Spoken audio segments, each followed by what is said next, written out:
So we begin. Good evening to everyone present here. Thank you all for joining us. I'm Shweta from Proteus, the Biology Club of IISER Thiruvananthapuram. And today, as part of our talk series, we have Dr. Manu, who will be sharing his experience as a forensic pathologist. The title of today's talk is Unraveling the Mystery Behind Crimes, Role of a Forensic Pathologist. Dr. Manu is an assistant professor and assistant police surgeon at the Department of Forensic Medicine, Government Medical College, Thrissur. He is also the secretary of the Kerala Government Medical College Teachers Association. Dr. Manu received his MBBS in 2010 and MD in 2015, both from the Government Medical College, Thrissur. He then completed a basic life support course at WIMS Wayanad in 2016 and a foundation course in palliative care for doctors under NRHM in 2017. He has been the recipient of several awards, such as the Best Research Paper Award in an Indian Academy of Forensic Medicine, conferred in 2014, KUHS University's first rank for MD in Forensic Medicine in 2015, and first rank in PSC. He has also presented research papers in national as well as international medical legal conferences. Prior to his current post, Dr. Manu was a casualty medical officer in Government Taluk Headquarters Hospital, Thrissur, and district police surgeon and junior police consultant in forensic medicine, Government Medical College, Thrissur. I kindly request everyone to save your questions for the end, as there will be an interactive session after the talk. I also request everyone to keep their videos off and microphones muted throughout the talk. So without further ado, let us hear from Dr. Manu. Over to you, sir.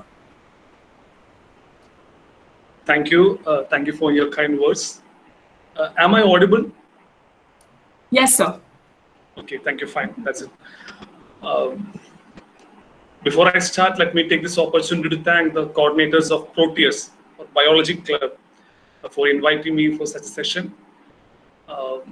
Actually, I'm pretty junior in junior police surgeon. I have only about 5 years of experience, and I had, as she told, I had completed my post-graduation in forensic medicine about 7 years back.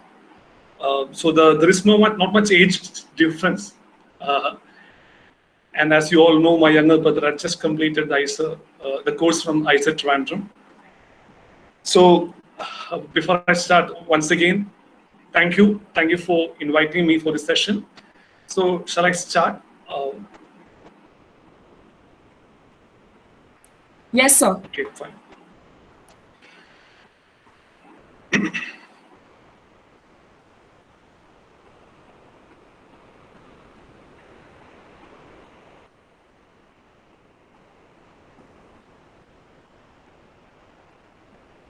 Whether my slides are visible? Yes, sir, it's visible. Okay. So good evening, all. So this is my topic of today's discussion, is unraveling the mystery behind crimes, role of forensic pathologist. My aim behind this presentation is to just unravel forensic medicine before you all people. What am I doing? What am I supposed to do? So I will try to make this discussion as simple as that, okay? Before going into the topic proper, let me introduce you about my subject. It's known as forensic medicine, legal medicine, medical jurisprudence. All these terms are synonyms. How do this forensic medicine got its name? Actually, in Rome, the term forensic has been derived from forum. It means a marketplace or a meeting place in Rome.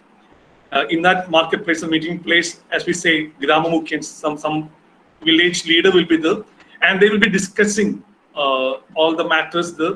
Even legal matters will be discussed, and punishments, decisions, judgments, everything will be done and there. So from this word, from these forums, forensic medicine was coined, and in ancient. Okay, fine. In ancient Rome, this law used to dispense in this forum, and the forensic, the term means it's a codes of law. Okay. And all this legal medicine, medical jurisprudence means, juris means law, prudentia means knowledge. So medical law knowledge. So we are using the medical knowledge for the administration of law and justice. That is simply the forensic medicine is all about. So as you all know, it's a branch of medicine. And as I told, it's just application of the medical, paramedical, scientific knowledge for the administration of law and justice. So we people deals with criminal and civil cases. Mainly, people are more intelligent in criminal cases. And actually, this forensic medicine is subject of symbiosis between medicine and law. So actually, we are the bridge connecting MBBS and the, what do you say, the LLB. Forensic medicine is mainly concerned with the solution of crime against human beings, necessitating medical examination and its subsequent testification in courts of law as an evidence. So before, you should know, have a pretty good knowledge regarding different codes. Actually, in in our place, we are not in throughout India, we are having two types of codes. One is civil code, it's also known as consumer codes. Likewise, and also criminal codes. Actually, we people are more 95% of our cases comes under criminal codes, and very few cases comes under civil cases also. So there is a difference in the views, in the judgments, in the, what do you say, in the way in which the decisions and the punishments are given in both these courts. If you give a case in a civil court, actually the judge will consider the circumstantial evidences, and if he feels that it's true, the judgment will be given then and there. But it's not that the case in criminal court. In order for a criminal to be punished or a criminal to be convicted in a criminal court, the evidences, everything should be proved beyond reasonable doubts. So all the logistical conclusions, all the circumstantial evidences, everything has to be proved beyond reasonable doubts. And about 95-99% of accuracy in proving these evidences is mandatory before giving a judgment regarding any case in a criminal court. So there is a big difference. So in civil cases, civil code is, you know, all small petty cases will be there. But when you move into criminal courts, the punishments will be more severe. There will be imprisonment, fine, everything will be there. So the punishments are becoming more and more serious. So the legalities, the steps by which the procedures to follow, I'm sorry, it becomes crucial. It becomes more and more serious as we progress to criminal courts. So as you all know, qualification for a person to become a police surgeon is, and we need to pass MBBS, and we write the entrance examination, and need to do a 3-year post-graduation in MD Forensic Medicine. And so the post that we enjoy is, what do you say, after passing the exam, we may be posted in government and private setup, and we people always choose the government setups like hospitals coming under DME, the medical education, Director of Medical Education, that is all government medical colleges, and also the post comes under DHS, Directorate of Health Services in Kerala. This is what I'm speaking in, which is related to Kerala only. So, so we have actually, in my designation, you might have seen, I have 2 posts. One post is Assistant Professor in Forensic Medicine. That's a post which is given to us by Directorate of Medical Education, so that we are supposed to teach medical undergraduates and postgraduates. So as all professors in medical colleges, we are also termed as Assistant Professor in Forensic Medicine. And associated with that, we have another post that is known as Police Surgeon. Actually, this Police Surgeon is the designation, or the post is given by Home Ministry. So we are the people who enjoys 2 designations: Assistant Professor in Forensic Medicine and Assistant Police Surgeon. So when an assistant professor in forensic medicine joins in forensic medicine department, at the same time he will be having this designation. But this post is given by Home Ministry, because we people are helping Home Ministry not only for proving cases, not only doing for autopsies, postmortem examination, but we are the people who are supposed to train police people. If you know, if you take sub-inspector of police, in order for them to pass the SI test, they need, the one paper is forensic medicine. So those people will be posted for about 1 month in our department. We will teach them, and a question paper will be set up, and they need to qualify that exam with minimum of 50%. Then only they can pass the SI test. Likewise, we are training magistrates, public prosecutors, all what do you say, SP, DYSP, all police people, especially not only before, during the training period, also in-service training are also given in order to fresh up their memories. So because of that, the consideration is given by the Home Ministry, and we are giving this post, a police surgeon, and a small remuneration from the part of Home Ministry is also given to us. So that is all about our forensic medicine, the post, etc. So from here onwards, from this slide onwards, I will be going to the topic proper, of what is the role played by us in the court of law. So certain terminologies you should be aware with. So one is corpus delicti. It's a term that you should know. Corpus delicti is known as the body of crime or essence of crime. For example, if somebody says that, somebody surrender in the police station and tell that I killed someone else, please arrest me and punish me.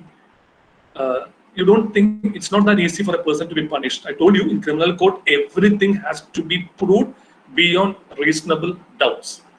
I will explain. 2 years back, in one police station, there are some limitations for me. I can't reveal the name of the accused, name of the criminals, the place.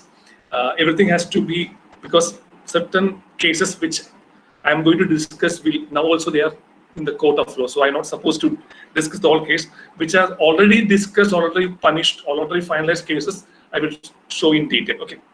So this is how I'm going to present. I will be giving you some illustrations, how it works, and not going to. So the theory, it's not a theoretical discussion. It's going to happen. Okay, fine. So a few years back, a handicapped person, the person was affected by polio, and so he cannot walk. His both legs are paraplegic, and he came to a police station and told that I killed my father, and he gave a knife to the police investigating officer, and this is the knife which I used to kill the father. So while doing our postmortem examination, we could see that whatever all the police had a preliminary investigation, so all the circumstantial evidence and everything was good. Everything was good. So they brought the body for autopsy. So during the postmortem examination, we could see that multiple stab injuries are there over the chest. I will be dealing with dead bodies, and I will be dealing with all this murder, all these things. So you should be ready for that. Okay. Sometimes some images I may be showing you, and don't get shocked. Okay. So be ready. You are going to attend a class from a forensic pathologist. Fine. So multiple stab injuries were there on the chest. And on evaluation, we could realize that the knife which was submitted by the accused is not the one, because it's a very short knife, and all the injuries over the chest are pretty deep. We told the investigating officer that this is not going to happen. These injuries cannot be produced by such a fragile weapon. This is somewhat the possibility for this person to change the weapon is high. But the police investigating officer told that no, there is no chance. This person was crying in front of us as he had a guilty mood, and he was telling that he killed his father. I have a guilty mind. Everything as extra was explained. But later it came to know that this person was sharp. This was a planned murder. When he waited till his father, is a pretty strong man. He knows the accused know that he is paraplegic. He waited till his father is becomes intoxicated. Then when he was asleep, he came there, stabbed him, and he went into his one friend was his advocate, and he met him, and the advocate advised to change the knife and surrender before the police, so that the disparity in the injury and the knife can be put forward by the person on the court of law, so he can be exempted. So such things can happen in criminal court, and later we could identify the knife, and he was punished. So such things can happen. We can't, at our point of view, we can't believe anyone. Sometimes we can even believe the police people. We can believe the persons. We don't know which confession is correct. So we should be a man of science, and we should stick to our basics throughout our profession. So that's the problem. So coming to the corpus delicti, so in order for a person to be punished, even if he confesses in front of a police, it cannot be done.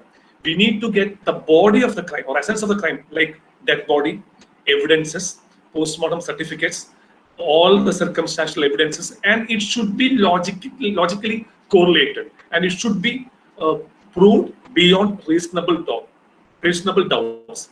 So then only a person can be punished in criminal court. So that's our major role. Even if some hundreds of people might have observed an event, and they may be ready to give their evidence in court of law, anything can happen after years.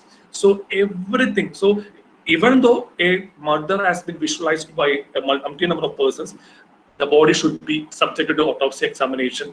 It should be scientifically written, and the police surgeon doing the autopsy should give a statement that he has sustained injury and death occurred due to that injuries, and that injuries can be caused by such as a weapon, and that weapon should be produced in the court of law, and like everything should be linked. Then only the punishment can happen. So why forensic medicine is so important in the court of law? So our postmortem certificate, everything becomes important, that I already explained. And there is also one statement. So why in criminal court all these things are taken so seriously, all these steps are becoming taken to account? It's because of this statement in Indian Evidence Act chapter 6. That is, even if 1,000 people may be acquitted, one innocent person should not be punished. In Malayalam we say, ആയിരം അപരാധികൾ രക്ഷപ്പെട്ടാലും ഒരു നിരപരാധി പോലും ശിക്ഷിക്കപ്പെടരുത്. 1,000 people may be acquitted, one innocent person should not be punished. So all the steps has to be taken meticulously, and it has to be proved beyond reasonable doubts in court of law. So then comes the importance of forensic medicine. Even by making all these steps so seriously, then also the problem is, it says that 25 to 40% of the inhabitants of all our central jails are innocent. That is the truth. By making all these things so meticulous, so logistically everything is correlating, then also 25 to 40% of the inhabitants in majority of the jails in Kerala, and it says that the percentage increases when we move towards northern part of our country. So that's it. So from here onwards, I will be discussing certain cases so that you may become familiar with our subject. This was a case which I performed during my post-graduation. A person was found to stand over the top of a building, and he was giving some acts like he's going to jump, and about 100 to 500 people were watching this, because in front of this building there was a bus stop, there was a government office, and there was a college also.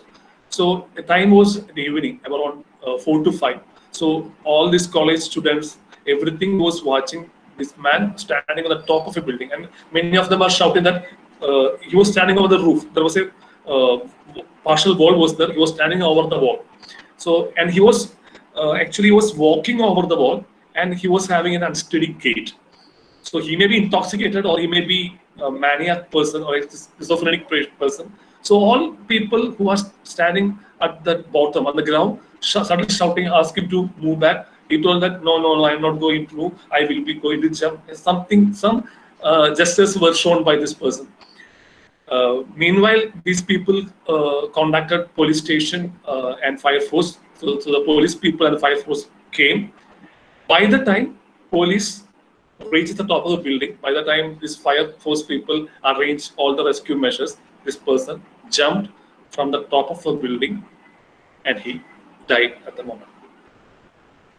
So he has been, this event, a scene has been witnessed by around 200 or 100 to 300 of people. Police was there, fire force was there, everybody has witnessed the incident. So there is not even a small percentage of doubt regarding any foul play in this case. This body was brought to postmortem examination on the next day, and I was started doing the examination. There was multiple injuries, and there was all the limbs were fragmented, and I could see all the injuries were on the front and sides of the body. So the left side of his face had some abrasions, contusions, there was head injury over there. All the injuries were there on the front of his body. except for a contusion over the back of his chest. It's about 6 inches, it's a small contusion. All other injuries, all other lacerations, everything were on the front of the body. But it was only a small condition of 6 to 5 centimeters over his back of chest. Actually, it rose suspicion in my mind. I couldn't explain the mechanism behind this condition. Condition means chadavu. So due to some small blunt impact, it produces that is known as contusion. It's also known as bruise. So there is a small bruise or a contusion over his back of chest. Apart from that injury, no other injuries were on the back. So it was some suspicion. I shared my suspicion with the investigating officer. I told that there is an injury. You just investigate the case once again. Also make sure that there is no foul play. He told that no, sir, there is nothing to do with our. It has been witnessed by about hundreds of people. We were also waiting in the downs. By the time he came, he jumped. What to do?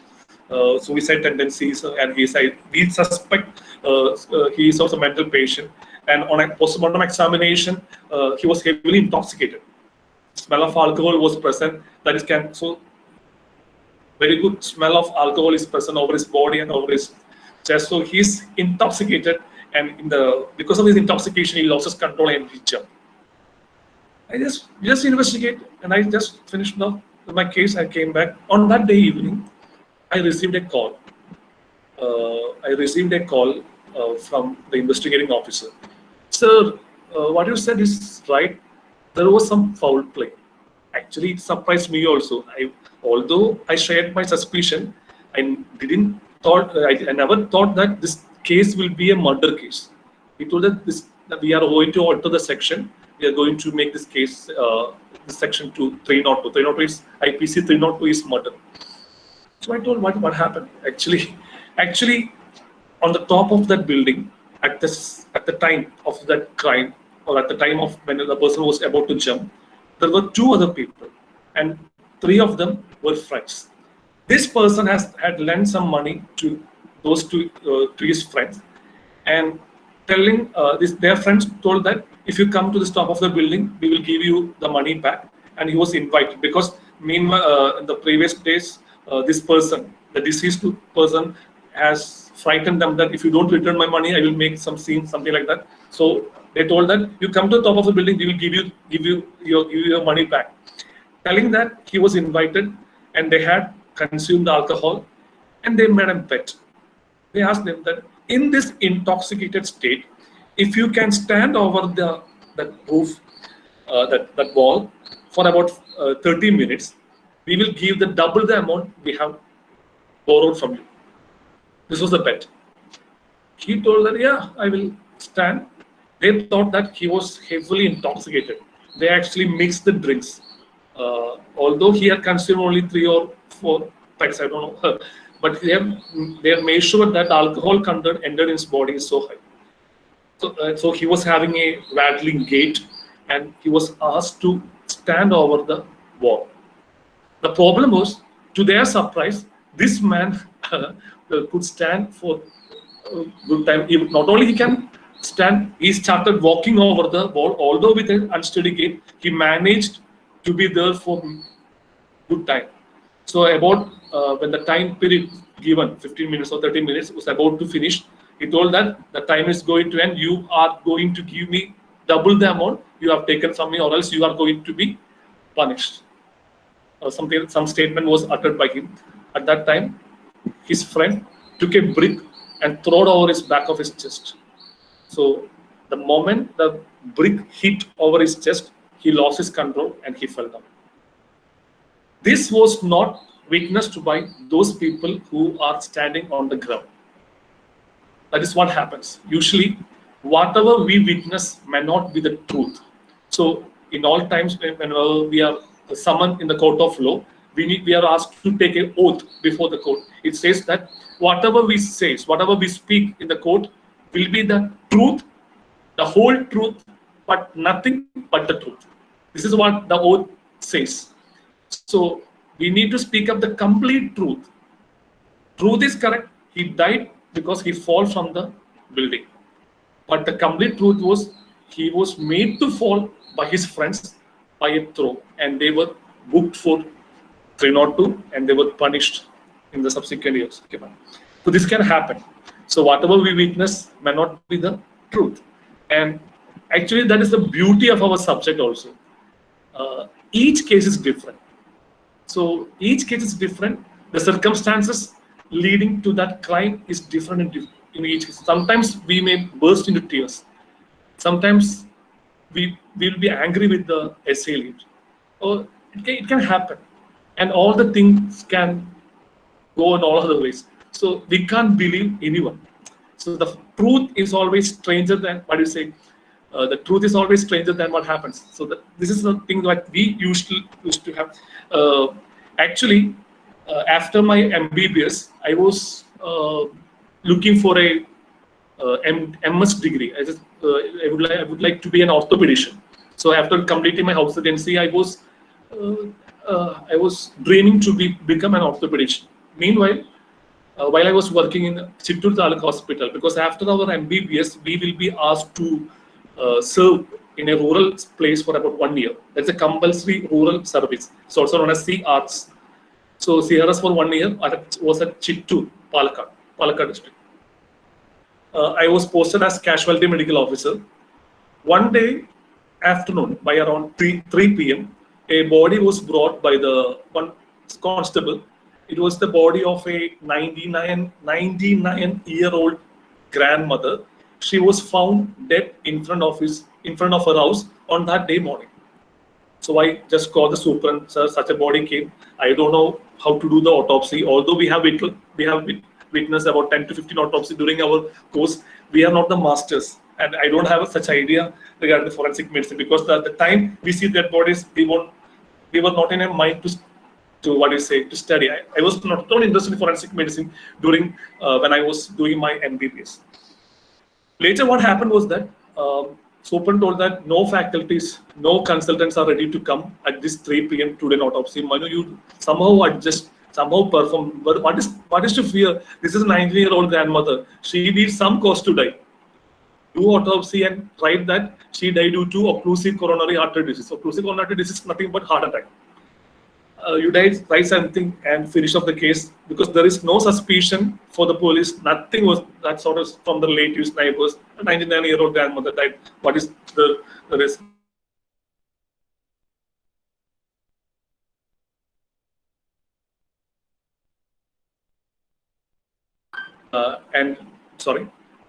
And she's from a very poor background.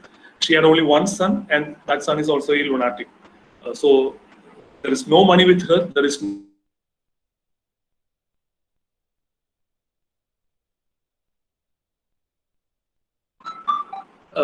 with that in mind, I moved to the autopsy room. 99-year-old grandmother was there. I examined her whole body. I couldn't see any injuries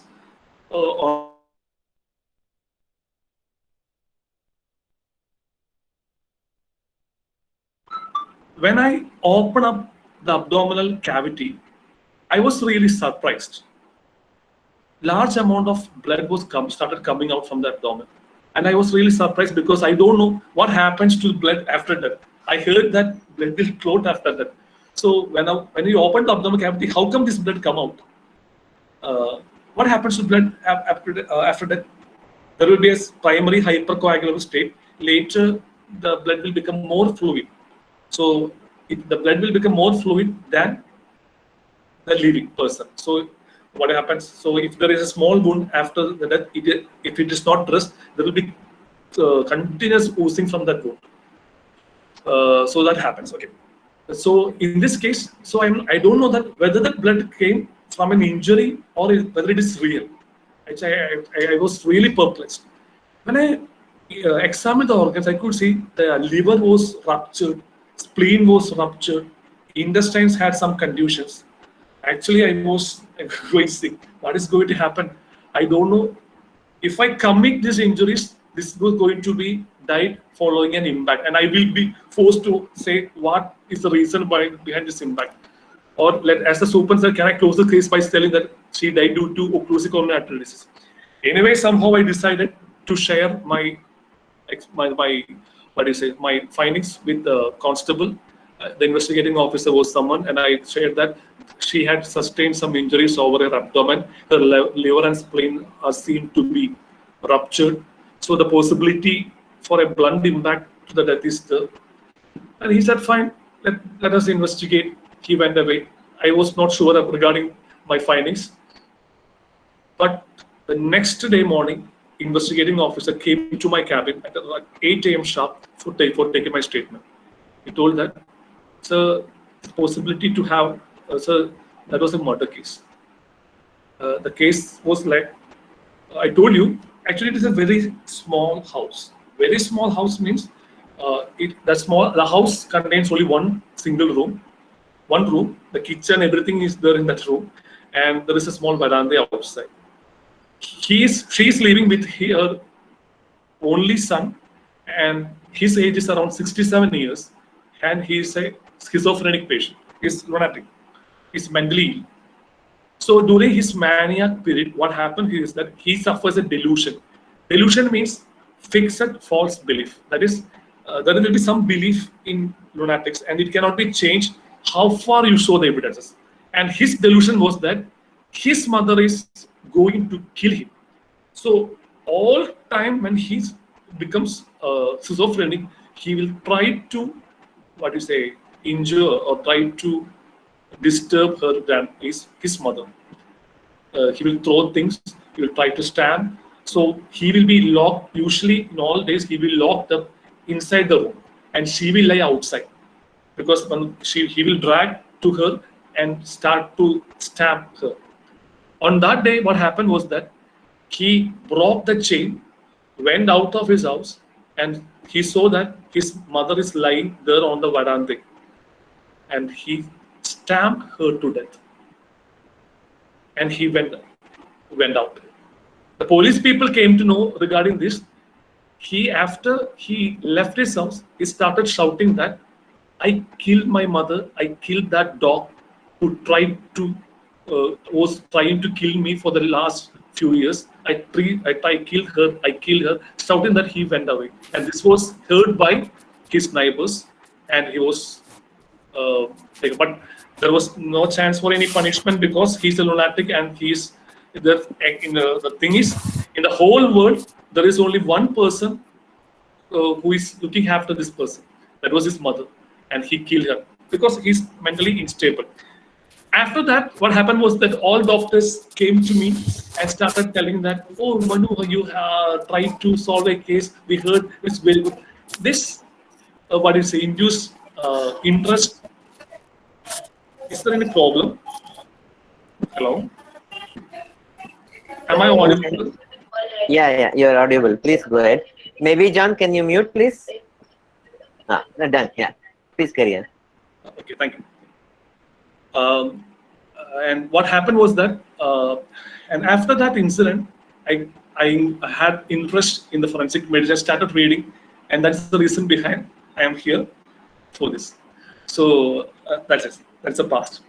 So these are the various forensic disciplines. That is forensic anthropology, forensic dentistry, forensic toxicology, forensic pathology. I'm not going into details of each discipline. I will try to explain some of the disciplines with few cases which I came across. I think then the time will be up. Now itself the time is 5:38. So 2 or 3 stories, it will be time. Okay, fine. So first we can start with forensic anthropology. Forensic anthropology means application of knowledge of bones for the purpose of law and administration of justice. By looking at the bones, by examining a skeletal framework, skeletal system, we can predict the age, sex, race, cause of death, etc., etc., etc., time of death, etc. It's more complicated. I'm not going to say everything. I will illustrate the thing with a case. A few years back, my HOD, my head of the department, called me into his room and told that, Manu, tomorrow there will be an exhumation. Exhumation means digging up a dead body. Someone has buried a body and we are going to dig it up. And postmortem examination will be conducted then and there. So I asked, sir, okay, fine. Where is the place? It's about 40 to 50 kilometers from our department. The police people will take us. Fine. So what is the case? No, he told me the investigation. IO is standing outside. It's a very good, interesting case. You discuss with the case and also be ready with all the equipments needed for postmortem examination tomorrow. I was doing my post graduation at that time. I was called. I asked the investigating officer, call him to my room, and started discussing about the case. IO, sorry. I asked to, so sir, what is the case? He told me that, sir, the problem is we are not sure that whether we get a dead body if you do the exhumation. I told, very good. Then what is the purpose of this exhumation? He told that, sir, the case is a bit complicated. Actually, 1.5 years back, a father was seen missing. Actually, there's a story of a small family, a father, mother, 3 children, 2 brothers and 1 sister. The eldest brother is about 28, 30 years of age, and the father is about more than 55 years of age. And the youngest sibling is a sister, and her age is about 22, 23 years. This is how the framework of that house. And he started telling that 1.5 years back, the father was found missing. But they didn't lodge a complaint at that time. I told them, why? Why did they lodge? Because this father has a peculiar behavior that he used to leave the home occasionally and will return after a few weeks, or even sometimes it may take few months. So it was his behavior. So thinking that he will come back in one day, they didn't lodge a case. And all neighbors, all the relatives know his awkward behavior. But the problem was, 1.5 years back when he left the home, it was the day before his daughter's marriage fixation. So on the day before the marriage fixation ceremony was held, this father was missing. And because of that, the marriage fixation ceremony was postponed and later it was cancelled. And because of the same reason, all neighbors, all relatives, everyone started cursing this father because of this irresponsible behavior, the future of his daughter was spoiled. And everyone started cursing. And because of that, none lodged a case against the father. So now what happened was that after 1.5 years, the similar situation again happened. This story is like a film. So I would also like to share like a film itself. And 1.5 years after this incident, after the father leaving home, there the similar incidents again repeated. That means marriage was again fixed. So on the day before marriage fixation, the younger brother and elder brother had a gathering. Usually they will used to have a gathering. 1.5 years back, before the father was missing, they had a gathering between father and both sons in the presence of alcohol. All are alcohol addicts. This is happening in some rural area, some tribal areas. Fine. So 1.5 years after the father leaving home, father is missing. The similar incident happened. Marriage was again fixed. The younger brother and elder brother had a gathering, and they were under the influence of alcohol. And elder brother told to the younger brother that we are not going to conduct this marriage as a grand function. We can conduct this function in a very minor way, so that wise inform other relatives. With a small amount of money in a registered office, we can conduct this marriage, and all other property of the father can be divided among us. But younger brother disagreed. He told that no, that's not right. 1.5 years back, before our father left us, he told that we can divide the property equally among us. That is, 1/3 of the property. By using 1/3 of the property, the marriage function can be conducted. Rest will be given to their brother-in-law, and other 1/3 to the younger brother, other 1/3 to the elder brother. So with the 3 siblings, the property will be equally divided. That was the intention. But that was the wish of his father. That can be done. So there was a discussion, and this discussion eventually resulted in a scuffle. And in the midst of the scuffle, elder brother caught hold of the neck of younger brother and told that, if you don't agree with me, I will kill you like I did to your father and put in a pit latrine. Nothing will question, no one will question me. Okay, don't repeat. You don't know me. I'm telling that he left her. On the day after, on the day of marriage fixation, the younger brother was not actually the statement uttered by the elder brother actually disturbed him. So he went to the police station and lodged a case of father missing and also narrated the story to the investigating the SI of that station. And later the SI summoned elder brother and he told, no, I just said that for fighting the younger brother. So I think it's never. How can I kill my father? So, but then where is your father? Then there is no answer. So such allegation is there. So this case was discussed with the magistrate and magistrate has ordered for an exhumation. So where are we going to exhume? We are going to exhume a pit latrine. Have you know what is pit latrine? This is pit latrine. Previously, years back, such a small opening will be there. Previously, all our ancestors were defecating in the ground. So, in order to make it more sanitarily accepted, hygienically acceptable, pit latrines were made. So, it like say, a small hole will be there outside, and underneath there will be a small tank like something. After it's almost filled, it will be filled with mud. So the whole area, the whole mud, everything will turn out to it a humus. So every 6 months or to 1 year, this pit latrines will be replaced by another pit latrine. This is the story. I told you, how can I go to? I will conduct this exhumation in this pit latrine. Sir, don't worry. This pit latrine has been, covered with mud 1 year back. So now there won't be any smell. It looks like the area.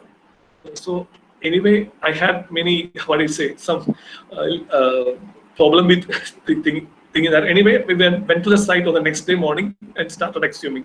And there were helpers, magistrate was there, about 30 police people were around us, and this exhumation started. But we are not expecting anything from this pit latrine because, I told you about corpus delicti. In order for a case to be proved, first we need to identify the dead body. In this case, how can we come across? Usually when a body is placed on the outside, it takes about 6 months to 1 year for the whole body to skeletonize. And later what happens? Skeletonize, and after 1 to 1.5 years, only long bones will be there. In this case, the body is there inside a pit latrine. So what happens in a pit latrine? All types of bacteria will be there. So the decomposition will be taking place in just a few minutes. So within 2 times or 3 times faster than this. So within 1.5 years, we are not going to get anything. Then how come we conclude this case? I also tried this. My HOD was also have the same opinion, and we shared our concerns with the investigating officer. We are not going to get the dead body, even if we get a bone, and even we do a DNA analysis, we can fix it. We can't say how the person was dead unless we see some fractures, and these fractures should be differentiated from post-mortem fractures. This is going to be a Herculean task. By discussing that this exhumation is going on, they are slowly digging it up, and we are not pretty sure that they won't be getting any body anyway. We started have breakfast there, but while we are having the breakfast, the workers called us, "Sir, we got something." We went there. When we looked up, it was a bone. There were non-specific multiple bones were there. Those bones, we cannot conclude whether it is bones of an animal or that of a man even. So these body pieces were kept in a polythene bag and was sent for DNA analysis. But this bone was so evident. This is not tibia bone. This red one is a tibia bone. This is the largest and the thickest, strongest bone of our leg below knee.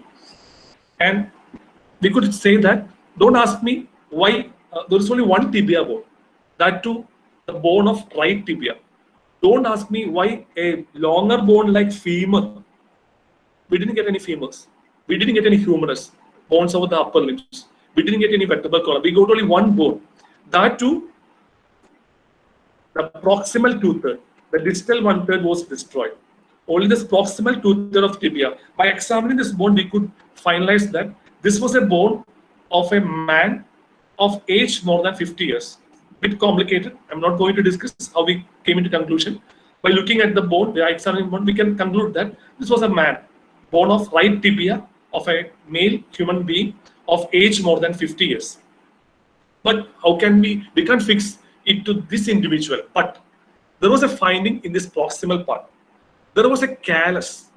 Callus means after a fracture occurs, when the fracture gets healed, there will be a small swelling over the bone. It looks like in the X-ray you can see a small swelling.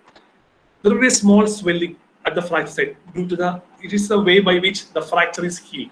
It takes about years to resolve and to become remodel and to become like the bone before. So we could find a callus. It means that this person had sustained a recent fracture. So we just inquired whether your father had sustained a recent fracture at the time. Oh, we forgot to tell you, sir. 6 months before the incident, the father was hit by an auto rickshaw and his right leg was fractured. And only 1 month back, the fracture slab, the cast, everything was removed. And he had a limping while he walks. While he was missing also, he was having a limping because he was only recovering from that injury.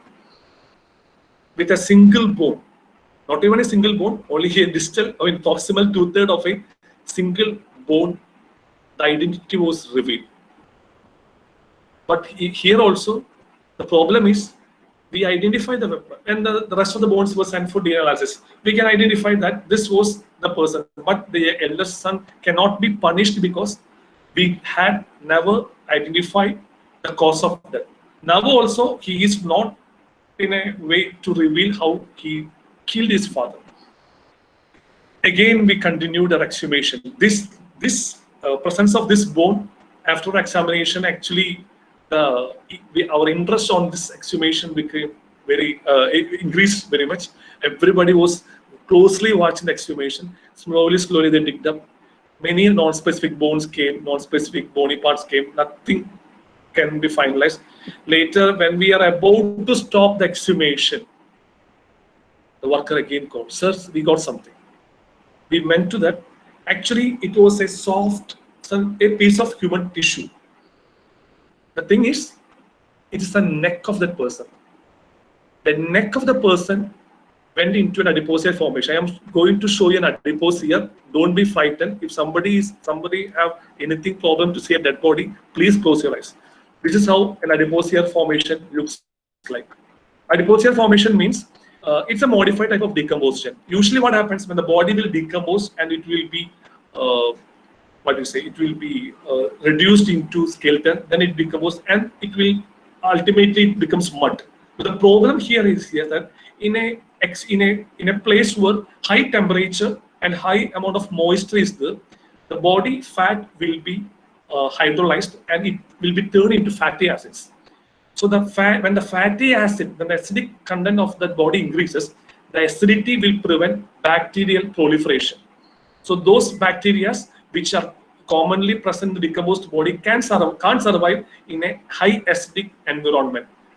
So the decomposition becomes standstill. So the thing is, when a body or a body part turns into adipose formation, the decomposition becomes standstill.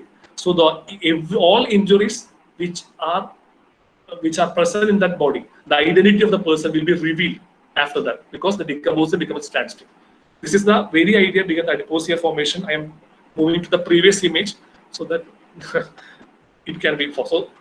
Only the neck moved into adipose. Don't ask me why neck moved into adipose formation, because usually adipose formation takes place in a site when large amount of fat is there, usually thigh, breast of females, buttocks, abdomen. All these are the common sites which moves to adipose formation when the body has been dumped into a high moisture, high temperature place like sanitary, this pit latrine, or a canal, a muddy canal, something like that, or a marshy area. Fine. Here, only neck moved into adipose formation. There is no logical reason why. Because, for example, for a male, the neck, I'm a pretty fatty person, but my neck, look at my neck, not much fat accumulation can be seen. Then for females, neck may be contain higher fatty proportion, content may be there. But in males, usually neck will be devoid of fat. There is no logical explanation. How can we conclude that? Why this neck turned into adipose here and his buttocks, thighs, abdomen never went for adipose formation? By seeing all this, we need to believe that God's invisible hand, such a thing, do exist. Anyway, so the neck was received, and we conducted the autopsy examination on the side of the pit latrine itself. There was full arrangement. There was a place. There was a water source was there, and there was a tarpaulin was. There was a place for us to do the dissection. Slowly, we continued with the dissection. We could identify that there were a contusion over the right side of the neck and multiple contusion over the left side of the neck. It means that when a right-handed person strangulates, what happens? The thumb will come to the right side. So this thumb is the part, that part will induces or will inflict maximum pressure. So the maximum contusion will be on the right side, and multiple and other fingertips will produce multiple small contusions. So when we examine, there's a larger contusion on the right side and multiple small contusion on the left side. And also we can see nail marks. Some nail marks were so deep that it produces some contusions, and all these injuries with blood infiltrations were preserved as the neck moved into adipose formation. Slowly, we removed the skin. We could see that underneath the neck, there were multiple bones, were like thyroid cartilage, etc. The superior horn of thyroid cartilage, the right superior horn of thyroid cartilage was fractured and it was bending inwards. It means that somebody has compressed his neck because there was it fractured and there was blood infiltration. Presence of blood was identified. It means that when he was alive, somebody had compressed his neck. That was the reason behind his death. So somebody manually strangulated. The elder son was moved and he was punished. Now he is in central jail.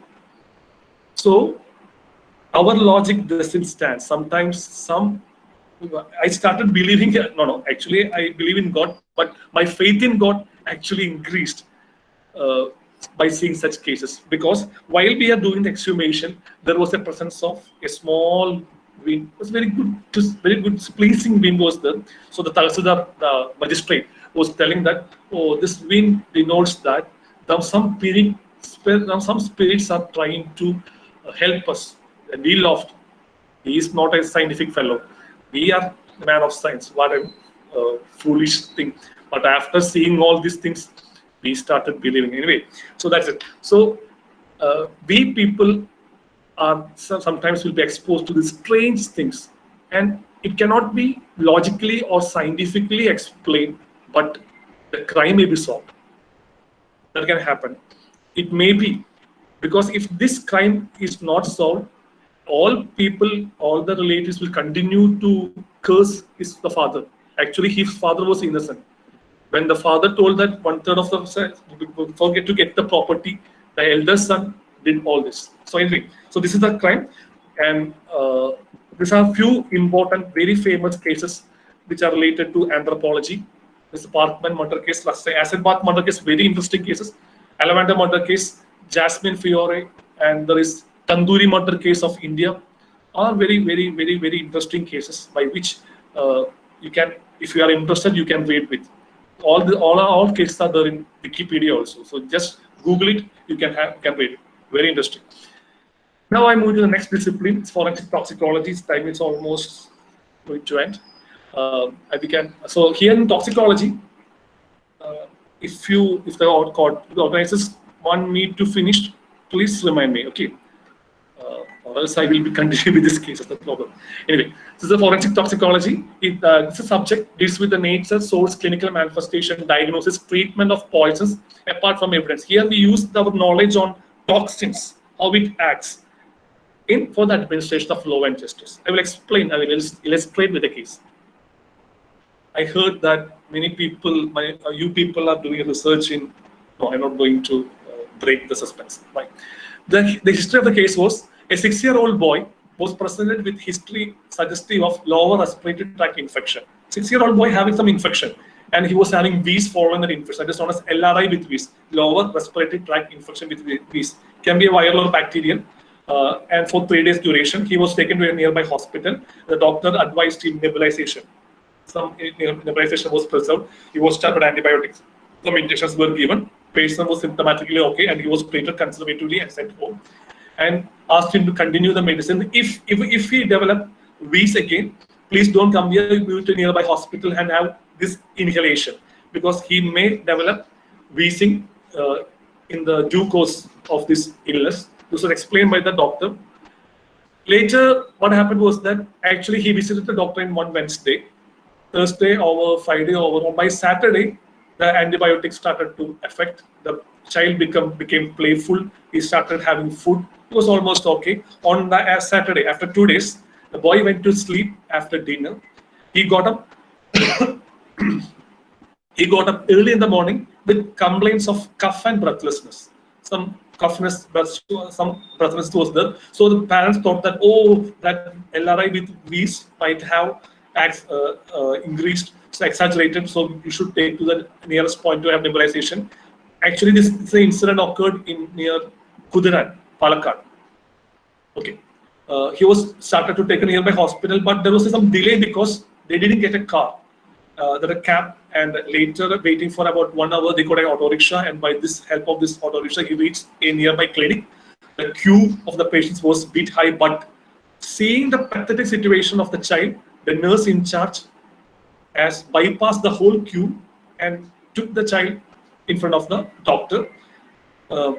Meanwhile, the child also was given water. He showed some difficulty to drink water and to have food. On examination by the doctor, he could see his breathing was labored. The chest sounds were absent. The body turned out to be blue in color. Some injections were given, nebulization was given, and was referred to a higher center. But he was brought then to the higher center. Meanwhile, in the local clinic, while he was administering the drug, the boy went to sleep. So the auto rickshaw driver, accompanying the child, asked whether nurse, do you administer something to sedate the child? So the response of the nurse was that sedative. Am I mistakenly giving them some drug? Something of that sort of response was given by the nurse. So they thought that some drug might have changed. Some suspicion was there. So when the child was brought then to the Jubilee Mission, our tertiary care hospital, the relatives started to complain alleged negligence over the nurse and the doctor regarding the injection. They might have falsely or mistakenly, negligently given the injection. That was the reason behind the death of this old boy, who was playful. So the negligence was, the case became more serious because the relatives went to that clinic, started destroying the clinic. Doctor and nurse went to home. Police people came, many were arrested. And at that time, on the day after, the body was brought for the autopsy. And during autopsy, this was the child. On the left side of the neck, we could see a bluish discoloration over the left side of neck. Can you appreciate? And you can also see two very small puncture marks on the left side of neck. Anyone has any clue? Especially those students who are undergoing research in biology. Snake. Fine. Yeah, fine. You're going to that. That's it. So 2 puncture marks were there on the left side of neck, and 2 puncture mark is about 0.1 into 0.1 cm in dimension. And we started doing the dissection. You can see on the inner aspect of the left side of neck, you can see there is accumulation or infiltration of blood. This part of the skin has been removed for further toxicological analysis. On further investigation, we could find that puncture mark, this is the internal jugular vein, one of the important vein of which is taking blood from the brain to the heart, and that internal jugular vein was seen punctured at one point. So one puncture has entered the internal jugular vein. Other puncture mark was not that deep. As he told, if it is a snake bite, the snake has injected the blood straight into the internal jugular vein. But there was the problem. So on examination on the internal organs, we could see pulmonary hemorrhage over the lungs. So the discussion, So 2 puncture marks with infiltration to subcutaneous tissue and entering in left internal jugular vein. Hemorrhages over the lungs. There was hemorrhage over the kidney. So it's suggestive of ophitoxemia, a case of death due to snake bite. Now we need to identify the snake, and this is our assumption. It may not be true. We need to check that sometimes for injections they will be puncture the neck. So we discussed with the doctors who are on Jubilee Mission Hospital and also on the clinic. None has given any injection over the neck because the child was brought dead to them. So such a thing has to be ruled out. So the puncture mark. So after autopsy, we could uncover the real culprit is not the nurse, not the doctor. It is the snake. Then comes the next problem. Which snake? So you people are doing research on snakes. Do you have any clue regarding which snake? We can identify the snake. Sir, this is not a snake. Actually, I don't think this might be a snake. So, Why? it means a boy sleeping in a bed. How could a snake go on bed? Means this is my basic instinct coming from saying that how could a boy lying in the bed be caught directly to the vein? It might be an insect which is so. See, sir, as for me, I'm a chemistry student. The thing is that I'm interested in forensic a very lot, and I'm planning to do forensic in my future too. But as far as what I'm seeing is here, some slow poisoning insect might have bitten. I don't think it might be a snake. For me, as what you have Okay. said, So actually, we were also baffled. We were also confused. This were also our differential diagnosis. But the skin bit taken from the skin identified the toxin from the snake, and also the name of the snake was also be revealed, and the result came after a few months. I will show sorry, sir, the. I'm not no one to judge you, but the thing is that I get excited during these kinds of stuff. I'm sorry to interview you, sir. It's okay. Actually, we were also not sure regarding that. These are also our assumptions. At this point of view, we are also thinking, as I told, the possibility for an insect bite is surely exists. But the thing is, whenever an insect bites, and there is no insect, especially if you bit by a scorpion or if you hit by some insect, it should show some local reaction, and there will be the cause of death when as told, the cause of death behind insect bite. It may be an allergic reaction. So the person should have developed rashes, itching, then followed by that there will be breathlessness. So there will be anaphylactic reactions. So all these things were not mentioned. So these all things are also in our mind. So let me try to identify the snake by the finding. I will explain why local reaction doesn't occur in this time. That is, whenever, as Sir told a valid doubt, if a snake is bitten, Sir, I'm just a degree third year student. Don't call me sir. I feel embarrassed, sir. Sitting in front of a great personality like you, I feel embarrassed to be called by sir.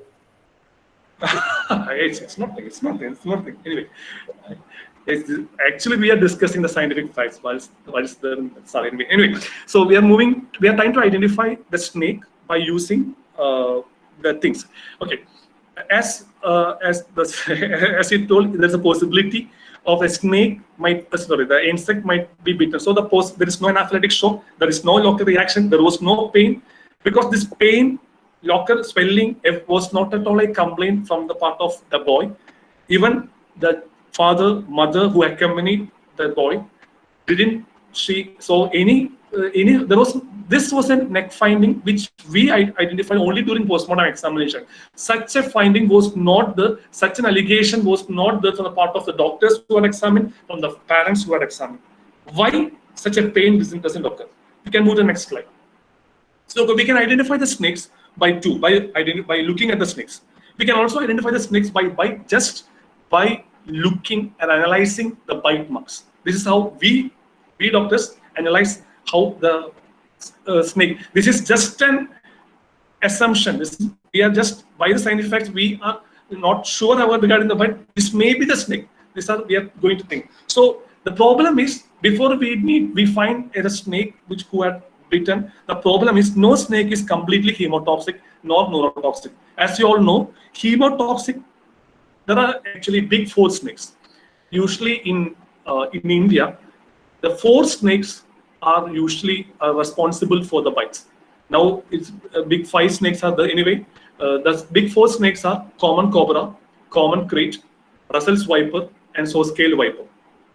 These are the big four snakes. They are characterized to be big four snake by WHO because these four snakes are notorious for the majority of the fatalities in India and other Asian countries.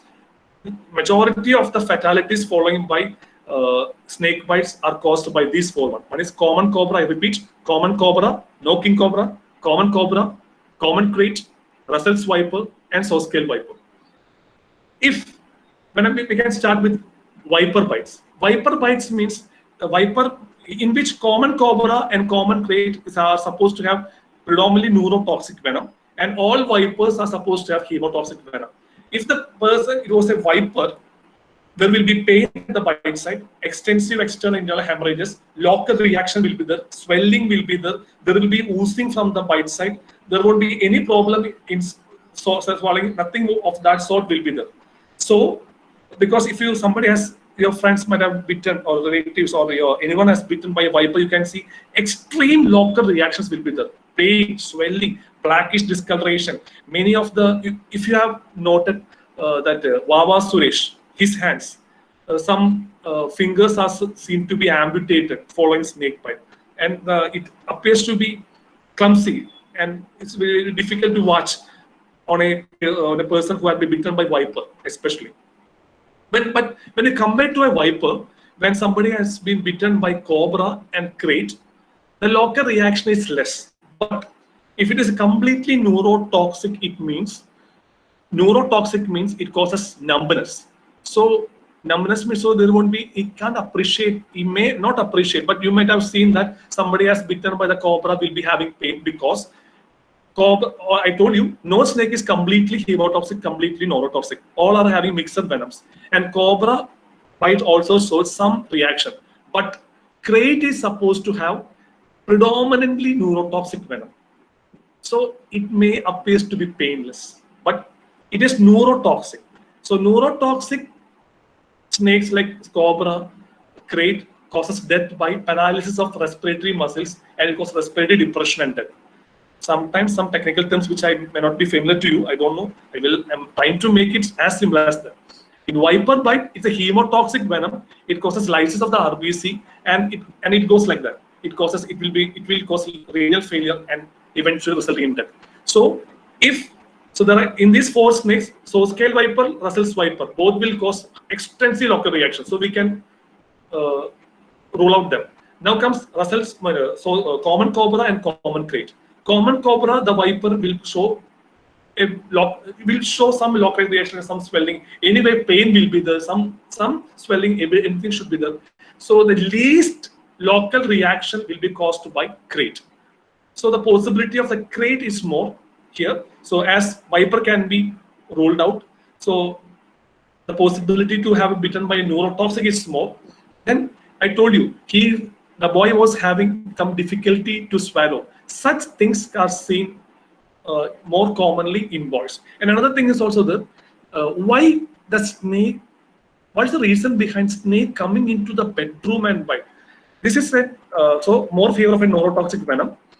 So for identification, this statements are taken from a book, very famous herpetologist, and in that book it is written that Crates nocturnal, it enters hut or human dwellings, human habitations, where the person is sleeping on the floor are likely to get bitten, especially in the cold season. The snake, seeking the warmth, may snuggle close to a sleeping person or curl up on his mattress. As you all know, snakes are cold-blooded animals. So especially this case occurred in November-December month. So in the exterior, the atmosphere, the environment is cool. So seeking warmth, these snakes, Krait is a very small snake. It can come snuggle into the come inside the house, come inside the room, will move towards the person who is lying, not thinking that they are only seeking warmth. So they will come close to our body, may lie down, It all happens when our house are not cemented or if you are laying inside a what do you say tiled home like that we live now, it doesn't happen. Okay, so if you are placed, if your house is inside a forest, in all that situation, and you are that the bricks are not cemented, only in that situation this can happen, and this can move inside, may lie beside you because they are getting warmth from your body because we are warm blooded. At any temperature, we will maintain our body temperature. By seeking warmth, they will come and close. So if you turn up or cuff this on, they will be alarmed and they may bite. And he is likely to hurt the snake and provoke it into biting them. Added to this fact that unlike in the case of cobra and vipers, the bite of the common crate is painless.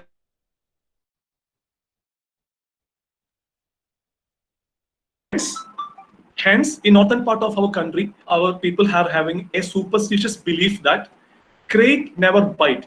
It swallows or it absorbs the air from the lungs of its victims. Because in many other situations, a crate will be seen along with the dead person, and you won't see bite marks. Why bite marks are not visible? Because if the crate is very small, their teeth are very thin.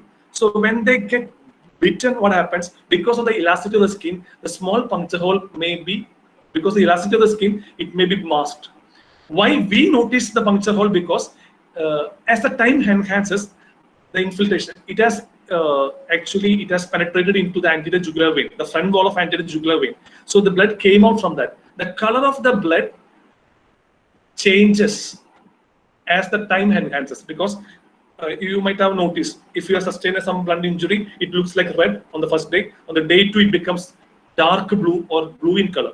So there was because of this bluish discoloration, we just noticed on just examining the condition, we could see these 2 puncture holes. So it's only because of this condition we came across the injury.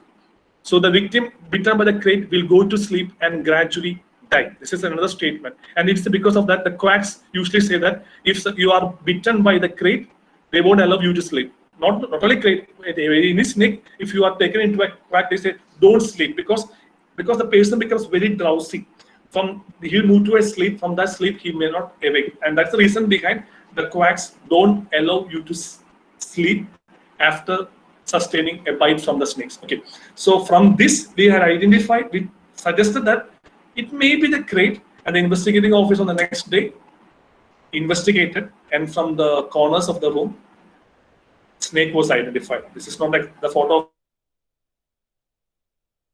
download from such a small snake. The investigator kept the snake over his hand after killing it and took a photograph of it. That photo I missed. This is a photo I took from the mail. I will discuss this case in detail after this, or else I will. Now the time is it's about 6:17. This is another case. I will go very fast. Okay, this is another case of toxicology. A 16-year-old boy found collapsed on the bed inside his bedroom. He was taken. The person was collapsed, was lying over his bed. He was taken to nearby hospital where he was declared on another case. Body was brought for autopsy. This was the boy. On examination, there was no injuries, no smell, nothing of that sort was there. Can you appreciate a linear groove over his chin? There was a linear groove. This is about 5 centimeters in length. I was not suspicious. What caused this linear groove? Actually, I was doubting, and I shared the same doubt with the investigating officer. It usually happens if the person is lying in a prone posture, and if his chin comes into contact with a cord, such depressions can happen. Or if the body has been tied by a rope after post-mortem, after death, if it is tied so tightly here, some groove may happen. So I just inquired something of that sort was there, and he told that he was found lying in a supine posture. Nothing was there on his chin. Then his body was taken for the autopsy. So I couldn't explain this groove. In another picture showing this groove. Why such a groove? I didn't get it. And on our examination, all organs showed intense congestions. Apart from this congestion, nothing was good. We were actually perplexed. What was the cause of that? So we just inquired, and it was narrated that his grandmother was the first person to identify the boy lying dead over the bed. So we asked the investigating officer to take the statement from the grandmother, how was he found lying? The answer given by the grandmother rather surprised us. So she told that when I entered the room, he was lying in such a posture. A plastic bag was seen tied across his chin very tightly, and he was lying down. And I asked him to bring the plastic bag. This was the plastic bag. Can you appreciate something on this side? Actually, I had no idea what was that. Then near to the bed, such a gum was there. One paste was completely over, and another tube was partially used. Such a tube was brought by the police. When we explained it's Fevibond, actually it is a rubber paste gum adhesive, and the content is polychloroprene, something like that. Polychloroprene. Actually, it's a rubber based adhesive gun. Actually, the thing is, can somebody identify what's the cause of death? Actually, there's a new type of addiction in children, because after making the smoking and getting alcohol, it's very difficult for a children less than 18 years of age. I think for buying alcohol, your minimum age should be 21 years. For kids, it's not easy to get alcohol or cigarettes. They started a new thing. This incident occurred 7 years back. 7 years back. Actually, I was not aware of such a thing can be used for an addiction. Actually, this is known as glue sniffing. They can open the glue and smell. There are different methods by which you can sniff, and this is the most dangerous method by which you can sniff the glue. So this is the Fevibond. So on chemical examination, no poison was treated because this is the volatile poison. So as soon as the person dies, the poison will be off. If you take the blood and send, by the time it reaches the chemical examiner's lab, nothing can be identified. But the snake bite, the venom will be there on the bite area. Hence, we could identify the snake venom in the forensic science laboratory. So the boy died due to suffocation. That is, the most dangerous thing is known as bagging. They can pour this gum into a plastic polythene bag and can tie here. So what happens? This adhesive gum is a CNS depressant. It depresses the CNS brain. So you will move to a sleep. It's very pleasant. It will give a pleasant sleep. But the problem is, if somebody or if he rouse from the sleep and untie it, what happens? Slowly, the carbon dioxide and carbon monoxide inside the plastic bag will go up.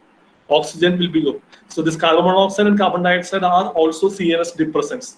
So along with the adhesive gum, additive action from the carbon monoxide and carbon dioxide will supervene, and the person will move into a deep sleep, from where he can't awake. So that is the person is suffocated. But this person won't show they won't do any things. They will move into deep sleep and dies. Seeing there was a plastic cover. This plastic cover was removed by the grandmother. Then only he called neighbors for the help. Hence, this was not identified by the police people, neighbors who just took the boy to the hospital. So this is what happened. If I didn't ask for this leading group, I might also miss the diagnosis. So the glue sniffing is a form of inhaled abuse. Some people among you may be fond of inhaling the petrol, the smell of petrol, smell of kerosene. I myself is very much interested in smelling it. Those peoples are more prone for addition of glue sniffing. Okay, so I am not going into that details. The various methods by which this is the initial basic stage. This is not a presentation for you to teach how you can be an addict. Actually, this is to warn you. This can cause death. This is another thing, huffing, by which you can, by using a sock or a plastic bag, you just pour the adhesive and just inhale. But this is also a safer method because the moment you move to sleep, this will be displaced. And this is the fatal one because you can't remove this. After you go on to sleep, you will move to deep sleep and becomes dead. Why a person dies? Technically, I'm not going into the details. The fatal effects becomes sudden. Whenever you inhale, the thing is, your myocardium, the heart, muscles of the heart will be sensitized by the catecholamines. Catecholamines is adrenaline. So if this adrenaline can have more effect on your heart. So if somebody, while doing this inhaling, somebody call your name or frightens you, you will suddenly collapse and die. Such an incident has occurred in Britain and America. When a child was doing this, the teacher saw him and called his name, Rahul. He was frightened, he collapsed and died. Such thing can happen while you do a glue sniffing. and aspiration pneumonia, many things. Suffocation can happen in case of bagging. These are the things by which you can die. I presented this case because forensic medicine is having a social impact. We asked for the whether the other children knows about this. Actually, it was a new thing for us. We were not aware of such a thing. We explained to the investigating officer, and with the help of the investigating officer, we went to his school and have a surprised examination of all bags of the kids. On examining, we were also surprised. Majority had 2 to 3 tubes of this Fevibol. When we looked onto a shop in front of the school, that the name of the shop was Fevibol, and it was an old person. We are inquired, what you sell? He told that, sir, these students now need more gum for their art and craft work. Previously we did only some 100 tubes, but in every day now this is a good business. So we started consuming. He was not aware that these students are using this gum for glue sniffing. Later, we started taking classes. We give public awareness class for the parents and the teachers, and this was the news. I don't know if this audible or not. This was the news which came in a local paper.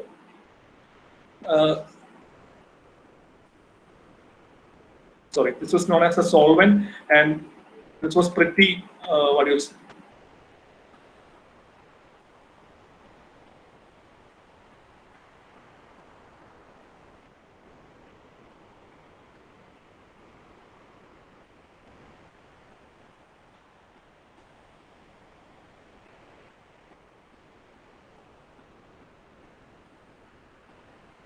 So I'm talking about that. Actually, forensic medicine is not a subject to identify the crime, to punish the criminal.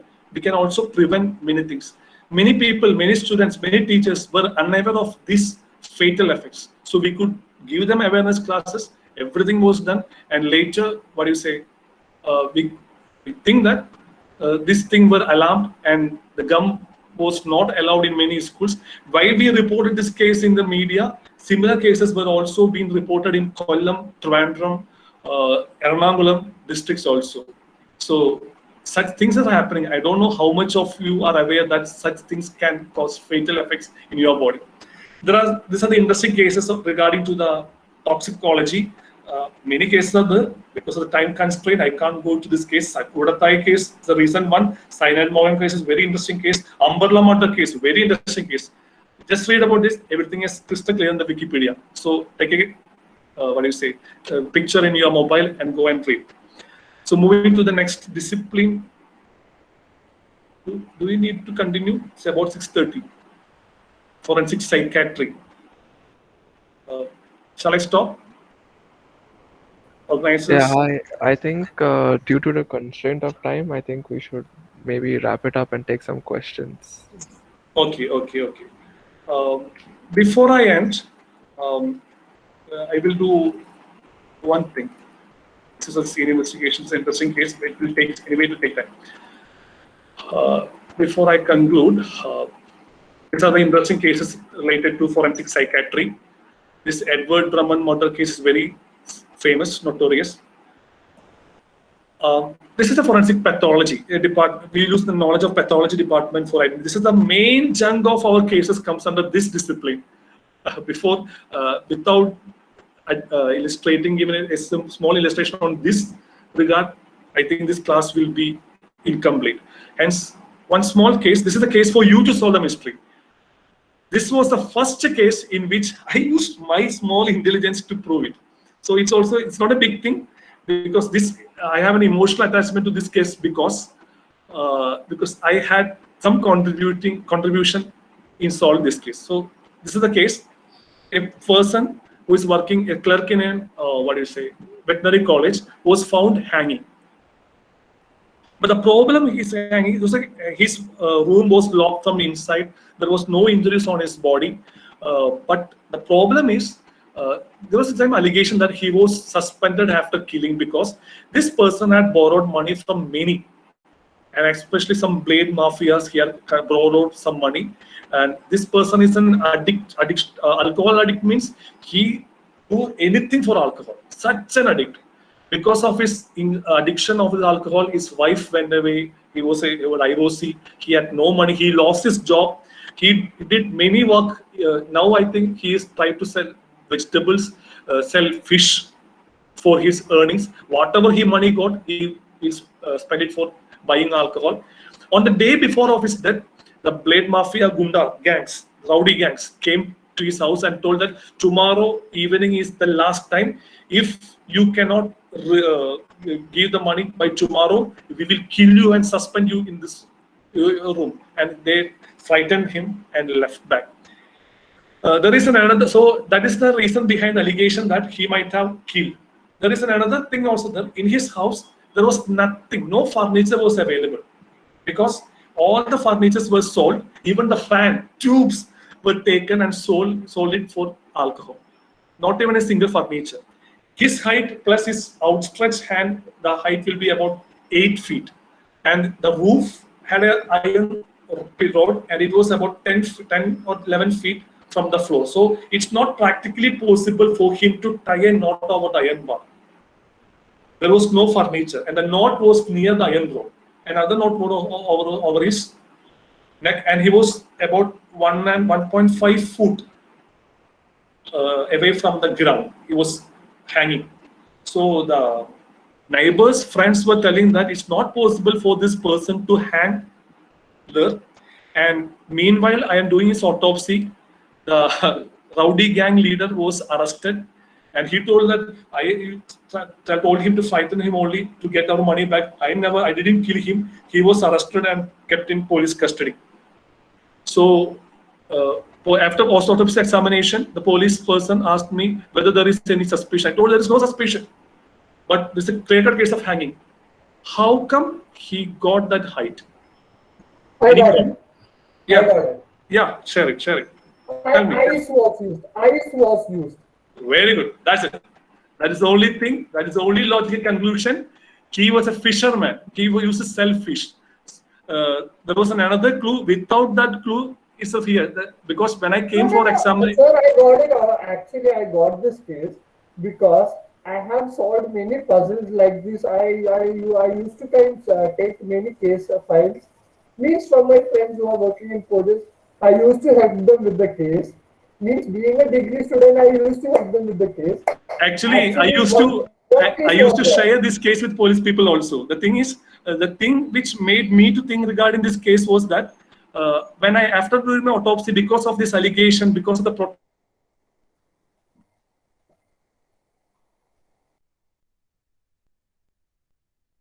site. When I moved to the site, I could see the whole crime scene was drenched, full of watery, full of mud. I asked why, what happened. They told that the investigating officer told that he might have urinated. When we came, there was smell of urine was there. I told you, the body was the body was taken from the scene at 8 a.m. I did autopsy around 12. Now it's about 4 p.m. So now also, if so much urine is there, he is only a human being. How come he shed so much urine there? Then only ice blocks were given, and the shopkeeper, which was residing in front of his house, could identify. Told me that he during the morning session he brought an ice block, and he saw him taking this ice block into his room, and the case was fun. Okay, continue. Actually, this was my first case in order to get interested in forensic science. Actually, this was my first case. I was only in 6th grade. I was just only in 6th grade, and this is actually my first case in order to get involved in forensic science. How come you was involved in this case? You are from Trivandrum? I'm from Tirur. Fine. Okay. So means we were residing at Mumbai. We came back to Kerala after a few problems. We came back to Kerala. Means one friend of mine in my 6th standard, his father was a police. He was busy explaining me with this case, like how his father tricked the manager, convinced the other students so that his father solved this case.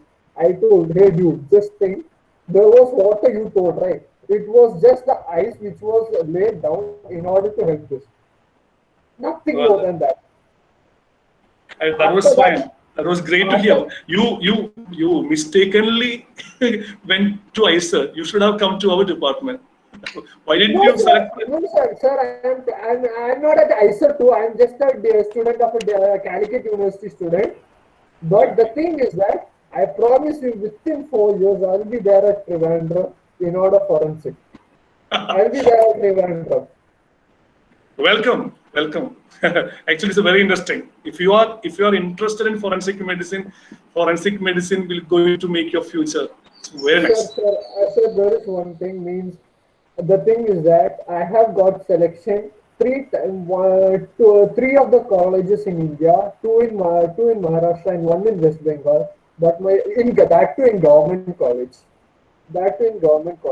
But my parents were not convinced with forensic idea. The thing was is, the which is the problem. subject? Which subject you are going to take? You are going to take graduation from forensic MSc, science.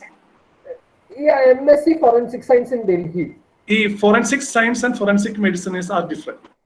I We know, I people, know. okay. Actually, forensic science, what you see, it's not. It's interesting. It's interesting. It's not that forensic medicine means we are only dealing with human. But for you people, if you are in a forensic science expert, you will be taken to the crime scene investigation all come. We will move to the crime scene only if we think it is necessary to get some answers. There was a case in which I moved to the crime scene and answered, but because of time constraint, I cannot explain. Anyway, Sure. good to hear that you are interested in forensic science. Thank you, sir.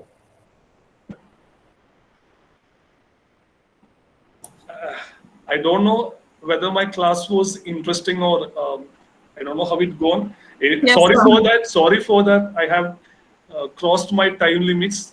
No, it's okay. Thank you very much, sir, for this fascinating talk. Due to the time constraint, we have only time for a few questions. So those who want to ask questions could raise their hand, and one by one, we just pick them up. Can I see the person who told that snake bite was insect? Just to see the face. Yes, no. It was actually me. Okay. You yourself. Fine. Okay, so there are some have raised their hands. So Barnini, could you unmute and ask your question? Come on. That's Yeah, okay. sure. It was a very interesting talk. Thank you. I really enjoyed it. Regarding my question that I had, like, I'm pretty sure you guys deal with a lot of strange cases. So what I wanted to ask is, has there been any case where like it's really difficult to gather any kind of evidence or because of lack of DNA or lack of evidence? Like it was a very clean case where there was very, very few evidences that you could collect. Like, Yeah, many. There will be many cases like that. These are the few cases which I would succeed about that. There are many cases in which we may fail because there are umpteen number of reasons by which we cannot give a conclusion regarding the cause of death. In many cases, for example, if the body is deeply mutilated, the body has been burnt into ashes. Then also ash analysis are also stuffs are available. But even though we may fail to get evidence, I told you, in order for somebody to get convicted in criminal courts, we need to prove all the evidence beyond reasonable doubts. So just an indication, just a circumstantial evidences may not be sufficient to punish someone. So there are many cases in which we may fail, but there are many cases we can succeed. That's the beauty. And this is what the answer you thought of, or you are concerned regarding any evidence like DNA analysis only. no, I was just concerned about the DNA part because in case of burning the body, people sometimes go for dental records because they are It's easier to possible. identify. Yeah, it's possible. If the body is completely burned, also if you get the teeth, we can identify the Yeah. DNA from the teeth. Even if the bone is burned out, if you get any intact bone, any small intact bone, you can identify DNA from that. Actually, we people are not concerned with DNA analysis. Actually, all this DNA analysis, etc., are done by forensic science people. We people Right. will be dealing only with human body. We will collect the evidences and will send to them, the forensic science. And those Right. people will be doing the DNA analysis. Okay. Yeah. Thank you. That was really interesting. So there's two more. So Vishnu, could you please ask your question? Hello. Yes, yes, Yeah, Vishnu. yes, sir. Yes, sir. It was a very interesting talk. It's very superb. Like I'm really interested in this forensic science and medicine. So for me, it was really an enthusiastic talk. So I have very short two questions. So first is that in the last case which you discussed, so second last case about the toxicology that Yeah. adhesive Snake. toxicology. Snake bite. Snake bite. Adhesive one. Second. Glue sniffing. Glue sniffing. Okay. Exactly. So Continue. for that, in the picture of the body you showed, in the body also there were a continuous, in the center of the body there was a continuous line of cut. So why was it? Hey, that continuous line of cut are put by we people.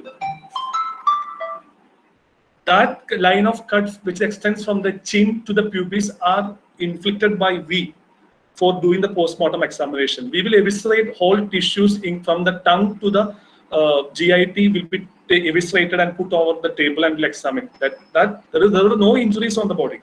That longitudinal incision was put. Okay. Yes. Okay, so it was done. Okay. I was unaware of that. Thank you for the information. Yeah. And second one is that, so I'm a fourth year student of ISA Mohali. Okay. So I'm a biology major.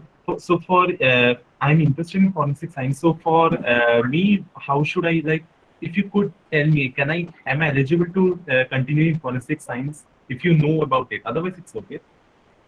Forensic. The thing is, forensic science or something. the problem with the forensic science subject is that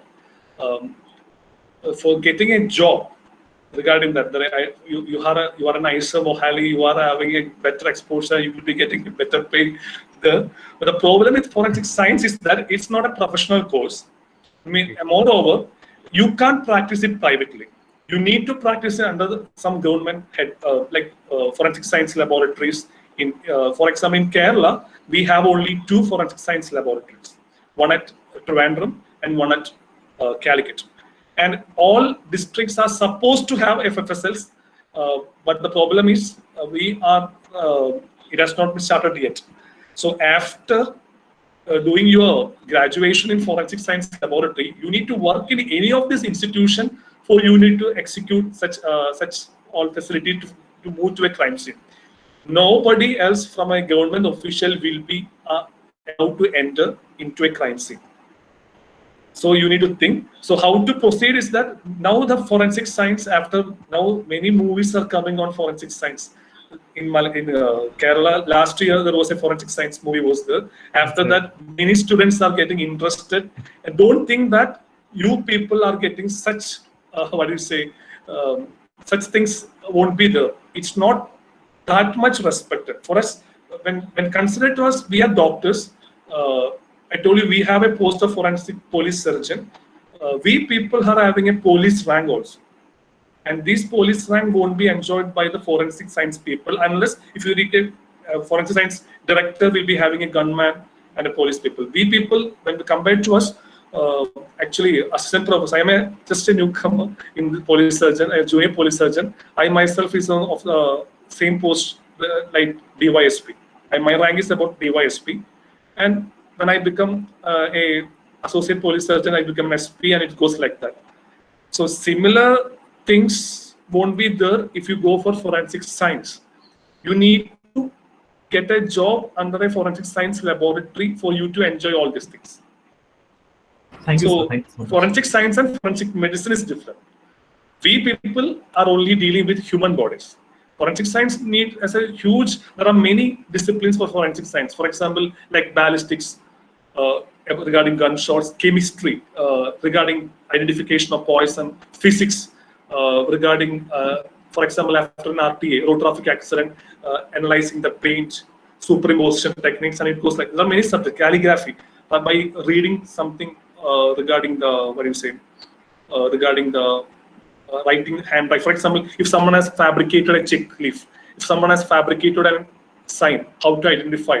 There are umpteen number of methods and techniques. So all this comes under various headings of under forensic science lab. Including physics, chemistry, biology, etc. Like you, there are some disciplines. Forensic science also have all this. I'm not an expert to deal with it. Anyway, they are forensic science people and we are forensic medicine people. Thank you so much, sir. Thank you, sir. One last question by Aditya. Could you unmute and ask your question, please? I think Aditya J.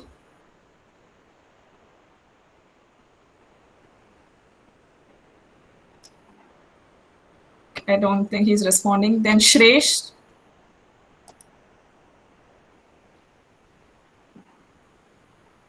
Okay, that's done then. So there's no more questions. Thank you, sir, for this talk. Everyone enjoyed it, and in the chat box too, everyone is asking for a part 2. Thus, with this, we come to an end. I would like to thank everyone here and Dr. Manu, you too, for making this talk a great success. And further, I would also like to... Hello. Okay, Shresh is here. Do you want to ask your question quickly? Yeah. I'm sorry. Okay. Thank you so much. It was a great talk. My question was related to, so there are certain cases in forensic sciences which might become very sensationalized due to media trials and other stuff. So they have become really popular. So how might that hinder a forensic scientist's work ethic, or like does that cause any pressure if a case is getting a lot of traction? This is the most commonest question I used to answer. Actually, the thing is, like you people, you were asking regarding many things regarding forensic science. We people are always under the cover. Forensic medicine won't come to the war front because we are not the people who are going to crime scene. We move to crime scene only if we think that it is necessary for us to, for example, for the last case. I thought I need an answer for how did he hang. Only if we come and if we had some inhibitions in elaborating the mechanism regarding the death or mechanism regarding the injury, only then we'll come to that. So usually, till now, I was working in the forensic medicine department since 2012. I had never received a phone call. Usually, we are not coming at the front. There are umpteen number of ways by which the case can be put. Usually by the police investigations, usually by many other means, the case can be won by the criminal advocates. So they don't usually own. So we had never had received a call before, and it's also because of our seniors. Our seniors never ever had entertained such calls. It's not the matter outside Kerala. So in Kerala, no police surgeons had never entertained such calls. Hence, the criminals, advocates, everyone stopped calling us because we won't help it. So that we are actually, we are not at the war fronts. We are not only by few cases my name came in some news. Usually, we are not at the front. So we are exempted from all these pressures. I had never had such a call. I had never had a call of doing something else, And now, usually what happens is that many cases becomes, but it's very notorious after we perform an autopsy, after the postmortem certificates are. So usually the postmortem will be conducted in that day itself. So now, from outside, you cannot identify who is going to do the case. Because there are about 7 police surgeons in our department, and we are on turn duty. So who is going to come on duty on that day will be performing the case. So for outside people, these things are unaware. So we are not pressurized by anyone till now. I don't know what happens in future. Yes. Thank you so much for the talk, sir. It was really interesting. Thank you. Thank you. Hello, sir. Yeah, you are audible, Aditya. Yes, sir.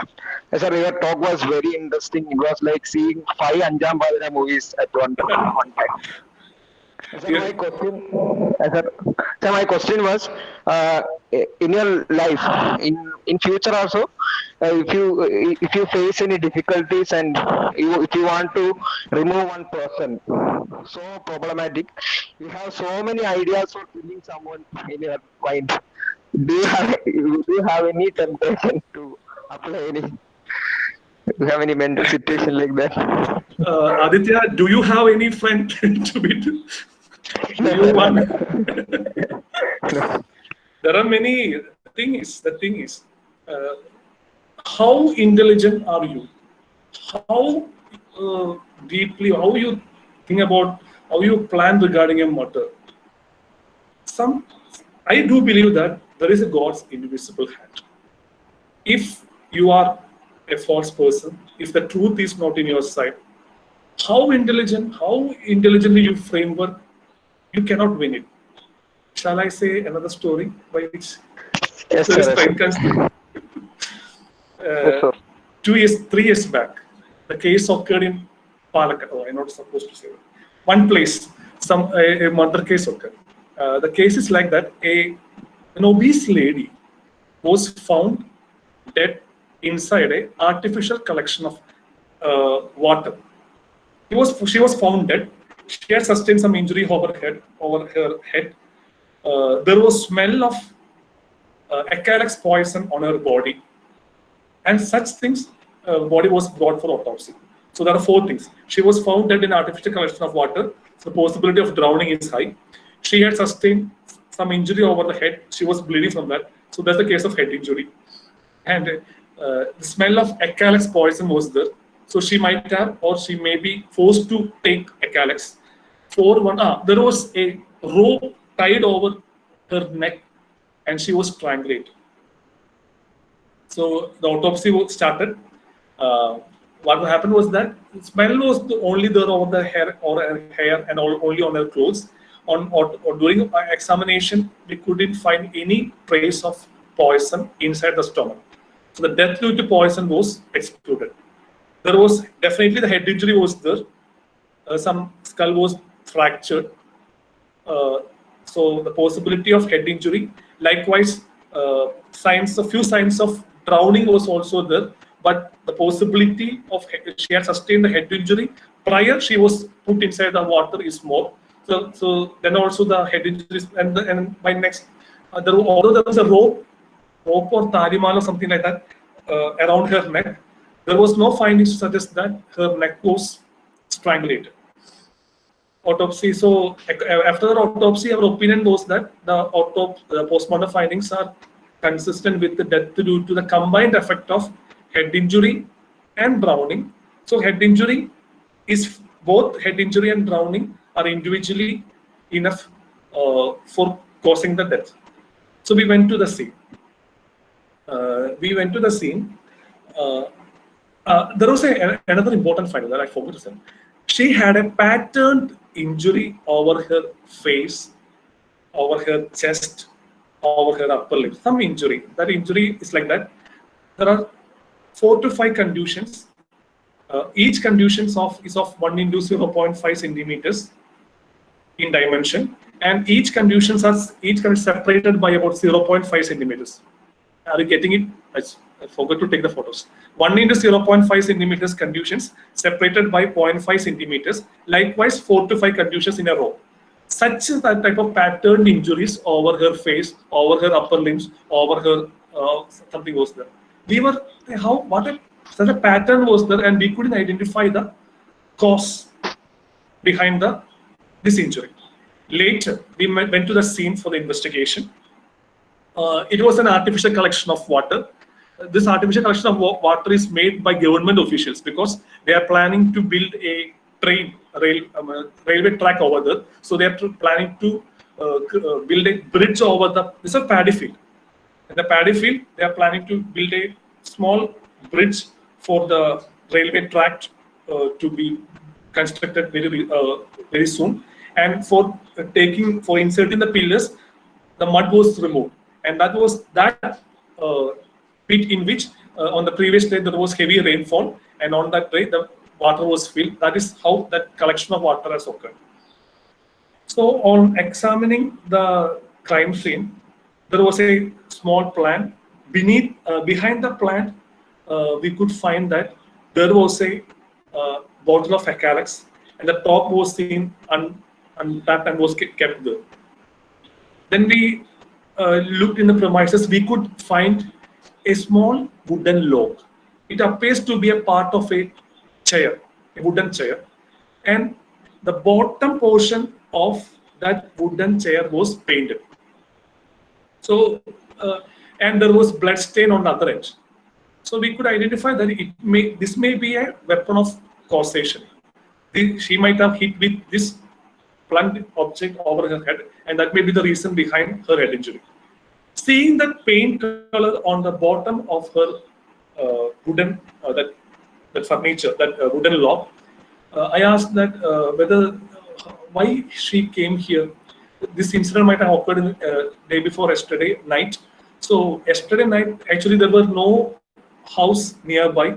So the investigating officer, the circle inspector, imagine that case told that she might have brought here by someone known by her, or she may be a prostitute or something like that.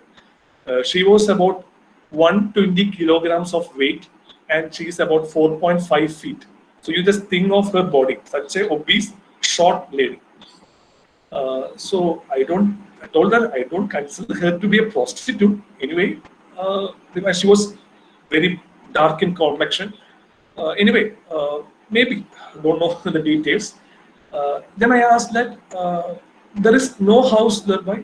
Then he told that at there about 1 kilometer, because we can see a small house. There is the only place where we can see the house. On examining, the paint of the wooden furniture, the wooden log I got, and the paint of that house was the same. I told that we can move to there. And I also shared that this paint is similar. Whether the furniture of that house, the underneath, everything has been painted like this.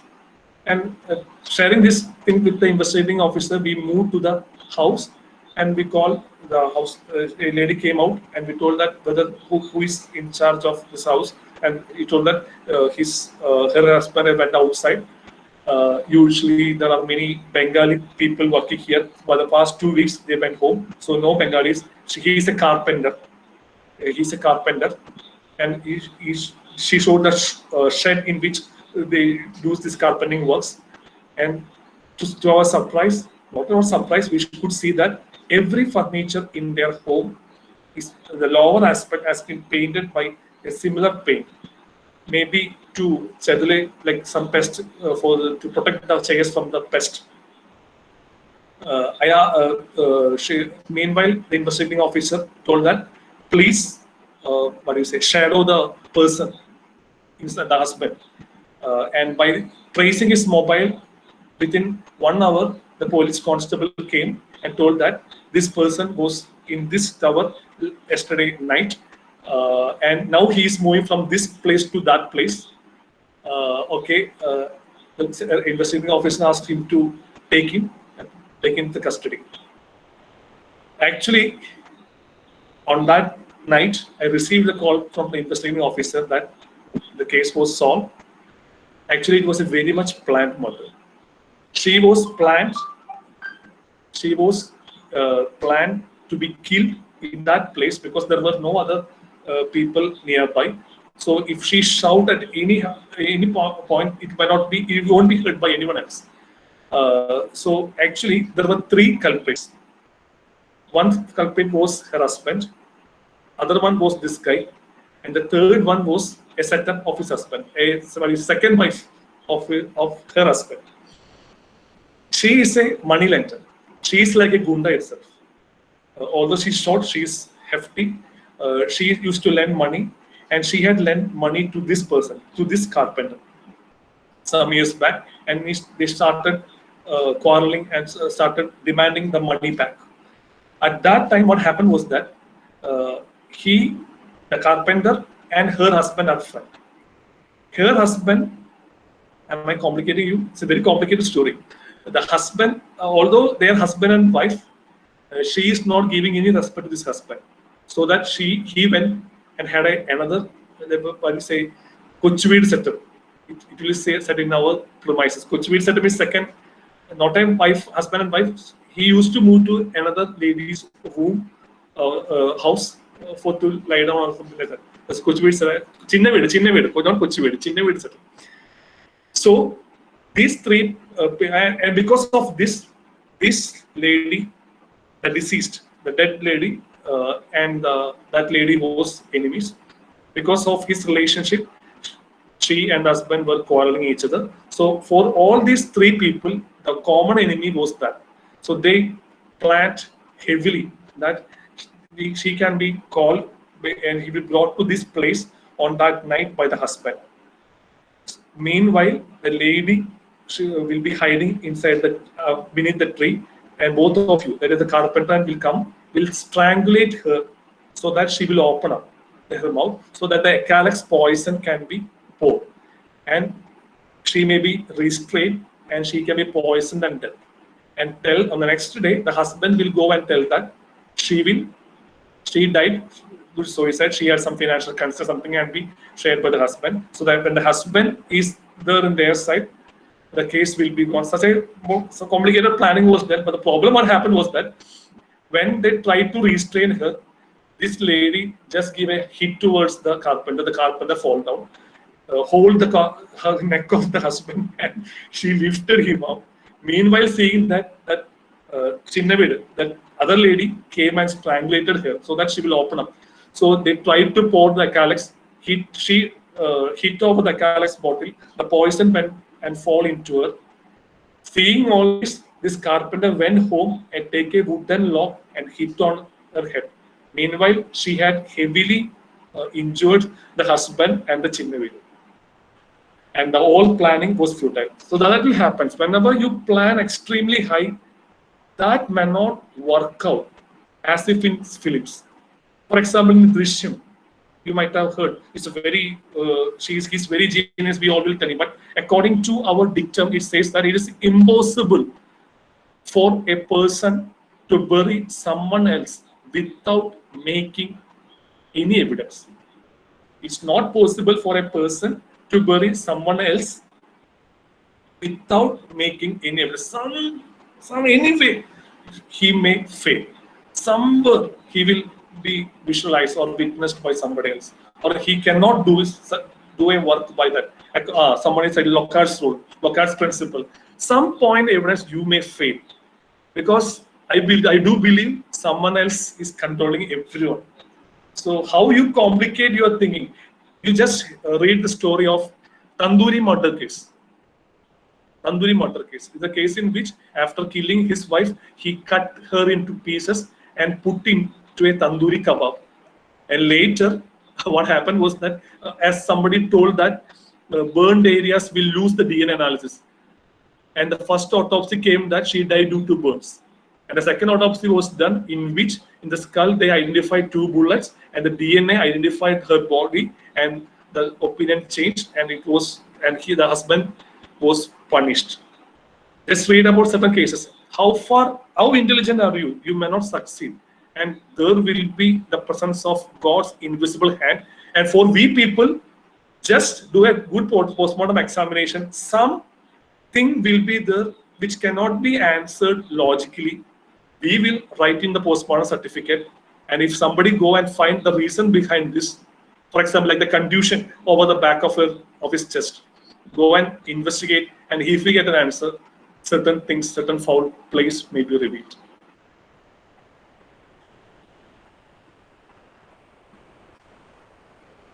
I think we can wind up. It's already 7.